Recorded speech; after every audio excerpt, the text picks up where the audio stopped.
Today we're going to show how to use the TacTilesapp in a one-on-one setting or a homeschool setting. Go ahead. Okay, today I would like you to spell the word smell. Smell. Smell. S-M-E-L.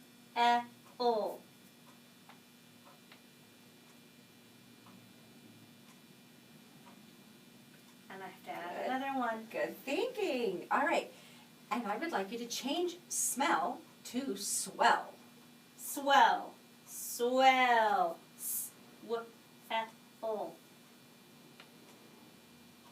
Swell. Swell. Perfect. One more. Let's do stall. Stall.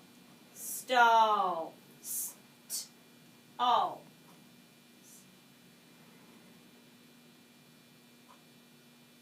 Stall. Stall. And change it to fall. Oh yeah. All. Fall. Fall. Perfect.